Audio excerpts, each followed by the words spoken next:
અવધૂત આશ્રમ રામનગર અમારા શ્રી વિશ્વનાથ અવધૂતજી મહારાજની પ્રેરણાથી અહીંયા સૂર્યયાગનું આયોજન કર્યું છે.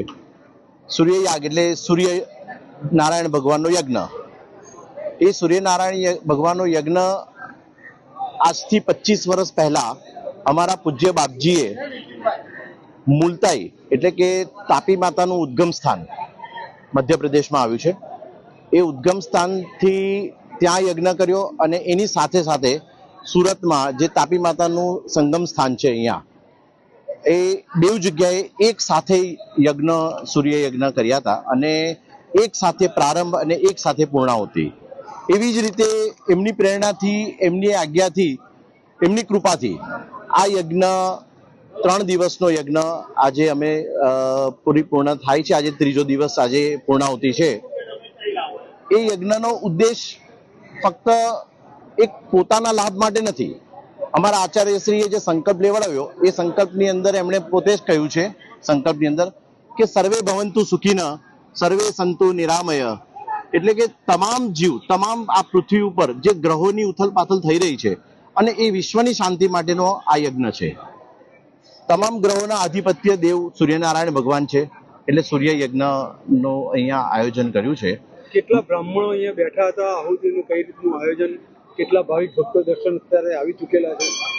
અહીં છે ને 35 બ્રાહ્મણો, 30 થી 35 બ્રાહ્મણો અહીંયા છે અને અમારા 30 થી 35 બ્રાહ્મણો મુલતાઈમાં ગયા છે. એટલે 2 ટીમ અમે બ્રાહ્મણોની કરી છે, એક અહીંયા છે અને મુલતાઈ છે. અને ભાવિ ભક્તો તો 3 દિવસથી અસંખ્ય આવે છે. આ યજ્ઞ અમારા પૂજ્ય બાપજીની કૃપાથી અમને આનો લાભ મળ્યો છે અને એનું તો વર્ણન કરવું જ શબ્દોમાં કહી શકાય એમ નથી. અને એકદમ અલૌકિક આનંદની અનુભૂતિ થાય છે. બહુ જ દિવ્ય યજ્ઞ છે આ. બહુ જ નસીબ હોય તો આ યજ્ઞનો તમને લાભ મળે છે. મંગલમ ભગવાન વિષ્ણુ મંગલમ ગરુડધ્વજા મંગલમ પુંડરીકાક્ષ મંગલાય તનોહરી સર્વ મંગલ માંગલ્યે શિવે સર્વાર્ધ સાધિકે શરણ્યે ત્રંબકે ગૌરી નારાયણી નમસ્તુતે.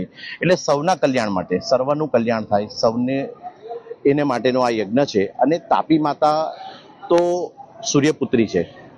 સૂર્યનારાયણના અશ્રુમાં બિંદુમાંથી જે નદી સ્વરૂપે જે આવ્યા છે એ સૂર્યપુત્રી તાપી આદિ સરિતા કહેવાય. સૂર્યનારાયણના અશ્રબિંદુમાંથી જે નીકળી આદિ સરિતા એટલે કે ગંગાનું સ્નાન, યમુનાનું પાન અને નર્મદાના દર્શનમાં જેટલું મહત્વ રહેલું છે એટલું જ મહત્વ આ તાપીના સ્મરણ માત્રથી છે.